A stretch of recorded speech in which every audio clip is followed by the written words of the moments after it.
नमस्कार, मैं भानु शर्माली, आपका हृदय से बहुत बहुत स्वागत। ज्योतिष के नियम लेकर के आपके सम्मुख उपस्थित हुआ था।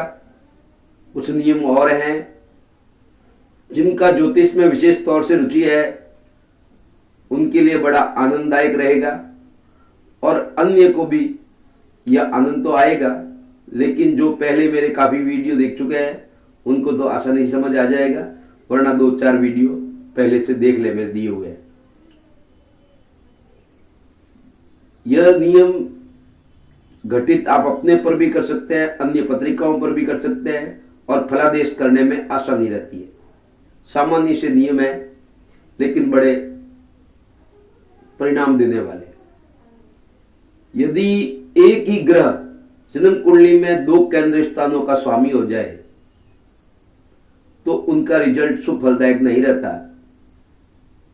केंद्र स्थान पहला लगन, चतुर्थ सुख भाव माता का स्थान, 7वां पत्नी का साझेदारी का, व्यापार का और 10वां केंद्र का पिता का।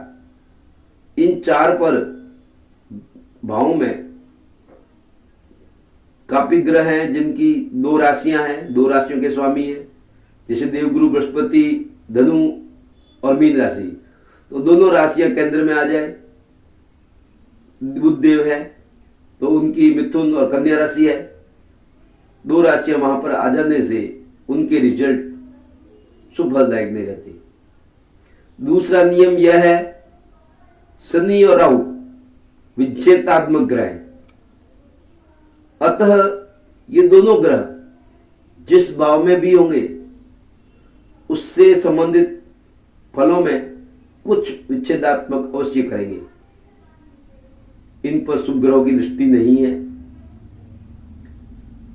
अगर ये ग्रह 7वें भाव में हो तो पत्नी से विच्छेद रहता है, मनमुटाव रह सकता है, मतभेद रह सकता है, विचारधाराओं में कुछ दिक्कतों का सामना करना पड़ता है। अब पुत्र भाव में हो जाए 5वें भाव में तो पुत्र के सुख में न्यूनता रहेगी, उनके विचारधाराओं में पिता और पुत्र के नहीं बन पाएगी, या शिक्षा अधूरी रह जाएगी, या शिक्षा प्राप्त कर ली तो शिक्षा से लाभ नहीं, धनोपार्जन नहीं कर पाएंगे। राहु और केतु जिस भाव में बैठते हैं उस भाव के राशि के स्वामी समान बन जाते हैं, क्योंकि इनका स्वयं का कोई घर नहीं, छाया ग्रह है, जिसके साथ भी बैठेंगे उसका रूप अपना लेंगे, उस प्रकार के परिणाम दे देंगे। जिस ग्रह के साथ बैठते हैं उसके गुण धर्म अपना लेते हैं। तीसरा नियम यह है, केतु जिस ग्रह के साथ बैठ जाता है उस ग्रह के प्रभाव को बहुत अधिक बढ़ा देता है, लगभग 5 गुना उसमें वृद्धि कर लेता है। अब चौथा नियम, चतुर्थ नियम, लगन का स्वामी जिस भाव में बैठता है उस भाव की विशेष फल की वृद्धि कर देता है, वहां अच्छे परिणाम देता है, उस भाव की वृद्धि करता है। 5वां नियम, लगन से तीसरे स्थान पर पापी ग्रह शुभ प्रभाव देते हैं। तीसरा पराक्रम का है, छोटे भाई बहनों का है, इनका विचार किया जाता है। लेकिन अगर शुभ ग्रह बैठ जाए तो उनका रिजल्ट मध्यम रहेगा। तीसरा, छठा और 11वां, त्रिशट एकादश भाव में पापी ग्रहों का रहना बड़ा शुभ माना जाता है, उनके अच्छे रिजल्ट प्राप्त होते हैं। एक और नियम है, तीसरे भाव का स्वामी तीसरे में, छठे भाव का स्वामी छठे में, षष्टम का भाव षष्टम में, और एकादश का स्वामी एकादश भाव में बैठे हो तो ऐसे ग्रह पापी नहीं रहते, अपितु शुभ फल देने लग जाते हैं। और ज्योतिष की जानकारी, चतुर्थ भाव में यदि अकेला शनि हो जाए तो उस व्यक्ति की वृद्धावस्था में स्थिति कुछ कष्टपूर्ण हो जाती है। उस ग्रह की दृष्टि नहीं हो तो और ज्यादा कष्टपूर्ण रह जाएगी।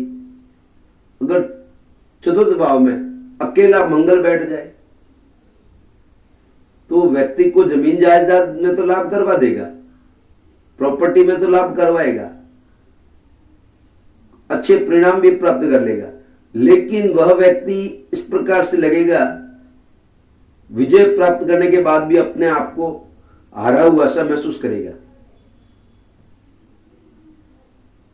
वह कुछ निराशाएं उसके अंदर उत्पन्न हो जाएगी। यदि मंगल चौथे, सातवें, 10वें भाव में से किसी एक भाव में हो तो ऐसे व्यक्ति ग्रस्त जीवन कुछ कष्टपूर्ण दुखमय हो सकता है।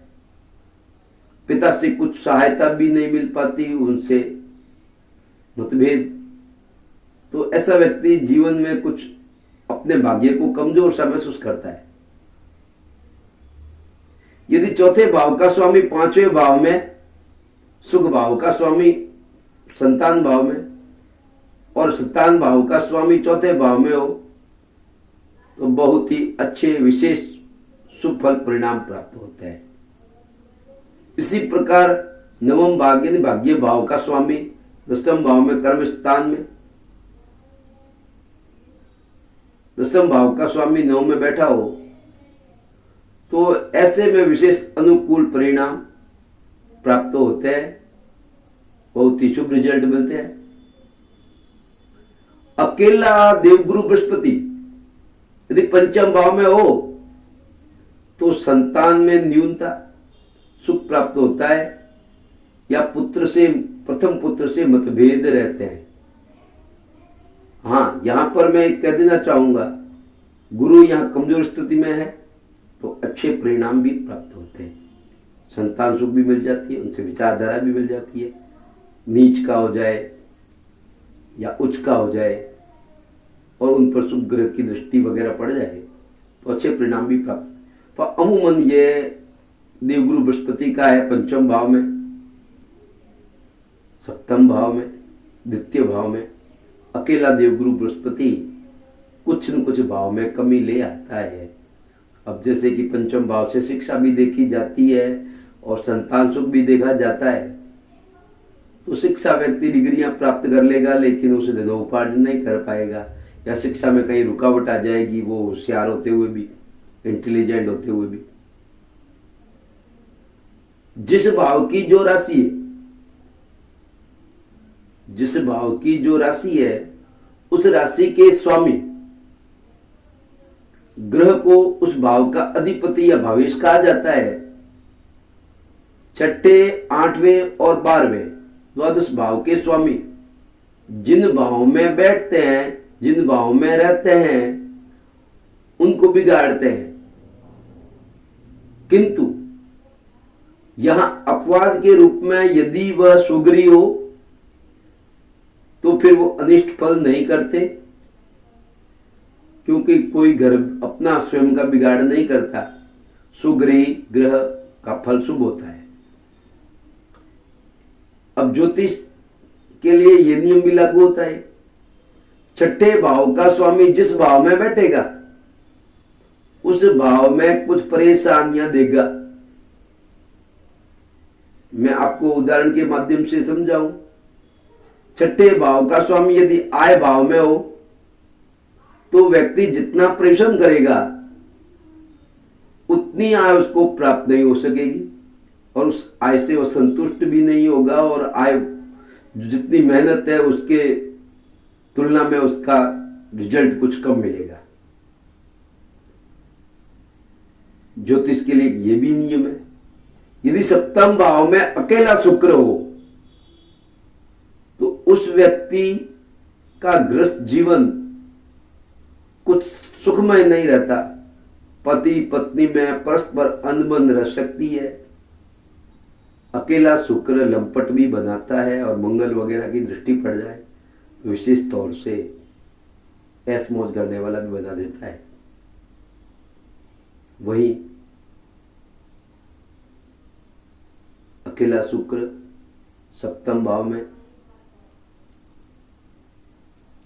उसका पति सुंदर होता है, पत्नी है तो पत्नी सुंदर होगी। अष्टम भाव, एक नियम ये भी है, अष्टम भाव का स्वामी जहां भी बैठेगा उस भाव में कमी लाएगा। अष्टम भाव का स्वामी, आयुष भाव का, मृत्यु भाव का स्वामी जिस भाव में बैठेगा उस भाव में कमजोरी अवश्य लाता हूं। आप स्वस्थ रहें, मस्त रहें, प्रसन्न रहें।